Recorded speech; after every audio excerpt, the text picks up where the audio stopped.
कुछ लोग व्रत नियम और उपवास को पालन करना नहीं चाहते और संसार सुख चाहते हैं, धर्म भी करना चाहते हैं। उन लोगों से मेरा कहना है, उपवास करने से शरीर स्वस्थ होता है, मन पवित्र होता है, कर्म की निर्जरा होती है और पुण्य का संचय होता है और हमारी जो आपत्तियां हैं उसका निदान होता है और प्रभाव में सद्गति और मोक्ष की प्राप्ति हुआ करती है। इसलिए उपवास हमेशा करते रहना चाहिए, जिसके माध्यम से शरीर भी स्वस्थ रहेगा और मन भी पवित्र बना रहेगा और धर्म ध्यान भी होता रहेगा, आलस्य भी नहीं आएगा, स्वाध्याय भी अच्छा होगा और हमारी काया भी निरोगी बनी रहेगी। यह उपवास करने से सब प्रकार का लाभ हमें होता है, बुद्धि का विकास भी होता है। भारत देश के अंतर्गत एक बहुत पहले की बात है, एक रूपवती नाम की महिला रहा करती थी।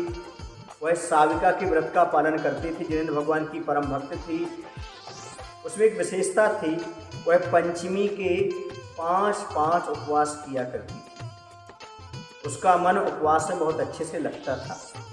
वह बड़ी भोली भाली थी, इतनी भोली भाली थी कि उसने अपने जीवन में कभी रोना नहीं देखा था। वह जानती ही नहीं थी रोना क्या होता है, उसके जीवन में इतना आनंद था। एक बार वह अपने घर से कहीं बाहर जा रही थी तो उसे रास्ते में एक रोती हुई महिला दिखाई दी। उसने समझा कि कुछ गा रही है। हाँ, वह उसके पास पहुंच गई। उसने कहा, बहन तुम बहुत अच्छा गाती हो। उसे क्या पता था ये रो रही है। वह इसलिए रो रही थी क्योंकि उसका पुत्र मर चुका था और पुत्र के मरने का जो वियोग था उसके दुख में वह रो रही थी। और इसने जाकर के उससे कह दिया कि बहन तुम बहुत अच्छा गाती हो। उसे बहुत बुरा लगा। उसने एक दृढ़ संकल्प कर लिया, बदले की भावना रख ली, जो दुख मुझे हुआ है वो दुख तुझे करके रहूं। ये होता है अज्ञानता में, कभी कभी व्यक्ति इस प्रकार का बदला लेने की सोच लेता है और अज्ञानता में कभी कभी हम कुछ शब्द ऐसे सामने वाले से बोल देते हैं जिससे सामने वाले को चुभ जाया करते हैं, जिसके परिणाम बहुत गलत निकलते हैं। इसलिए बोलने से पहले बहुत अच्छे से सोच लेना चाहिए, तभी आगे चल करके किसी से अपनी बात रखना चाहिए।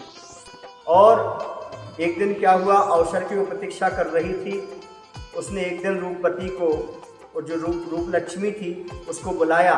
उससे कहा, लो ये घड़ा ले जाओ और आप अपने बेटे को ये हार पहना देना, ये बंद है घड़ा। उसने घड़े में एक काला नाग रख दिया।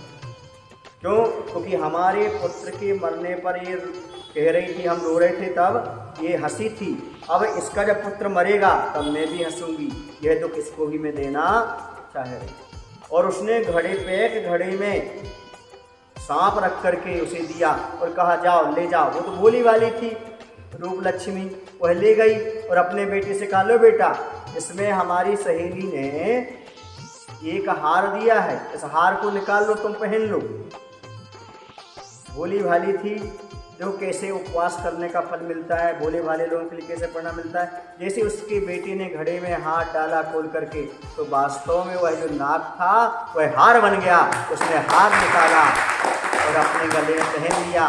पहन कर देखा बहुत अच्छा है। उसने सोचा बाहर कहाँ पहन करके जाए, उसने निकाल करके पुनः उसी घड़े में रख दिया और पैक कर दिया, उसको बंद कर दिया।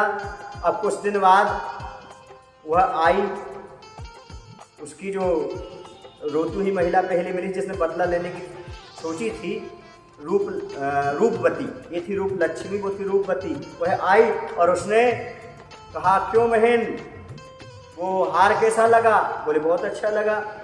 बोले आपके बेटे ने? बोले पहन लिया था पर उसी में रख दिया। उसे आश्चर्य हुआ, बेटा मरा भी नहीं और सांप हार कैसे हो गया। उसने सोचा देखना चाहिए उस घड़ी में और उसने जाकर के हाथ डाला तो उसके पाप का उदय ऐसा आया, जो दूसरे का हित करना चाहता उसका हित हो गया और जो हार था वह पुनः काला नाग बन गया। इसे कहते दूसरे का हित चाहने वाले का खुद अहित हो जाता है और दूसरे का हित चाहने वाले का खुद हित हो जाता है। दूसरे का हित करोगे खुद का हित होगा, दूसरे का भला करोगे खुद का भला होगा। ये संसार का नियम है। अच्छे का अच्छा और बुरे का बुरा नतीजा निकलता ही है। यह सब देख करके उसे लगा और उसका मरण हो गया। यह देख करके रूप लक्ष्मी को लगा मैं उपवास करती थी, अच्छे परिणाम रखती थी, उसका फल है कि हमारे बेटे अभी सुरक्षित है और यह स्वयं मरण को प्राप्त हो गई। इस कहानी से शिक्षा मिलती बंधुओं, हमें अपने जीवन में कभी किसी से बदला लेने की भावना नहीं रखना चाहिए। यदि कोई अज्ञानवश हमारे प्रति अपराध कर देता है तो समझना चाहिए यदि उसकी जगह हम होते तो हमसे भी अपराध हो सकता था, उसे क्षमा करना चाहिए, बदले की भावना को समाप्त करना चाहिए। मैं 2 पंक्तियों में कहा करता हूँ, क्रूरता का बदला क्रूरता से मत लीजिए, क्रूरता का बदला क्रूरता से मत लीजिए, हो सके तो क्रूरता को करुणा में बदल दीजिए, क्रूरता को करुणा में बदल दीजिए। बोले महावीर भगवान की जय। आचार्य विद्यासागर जी महाराज।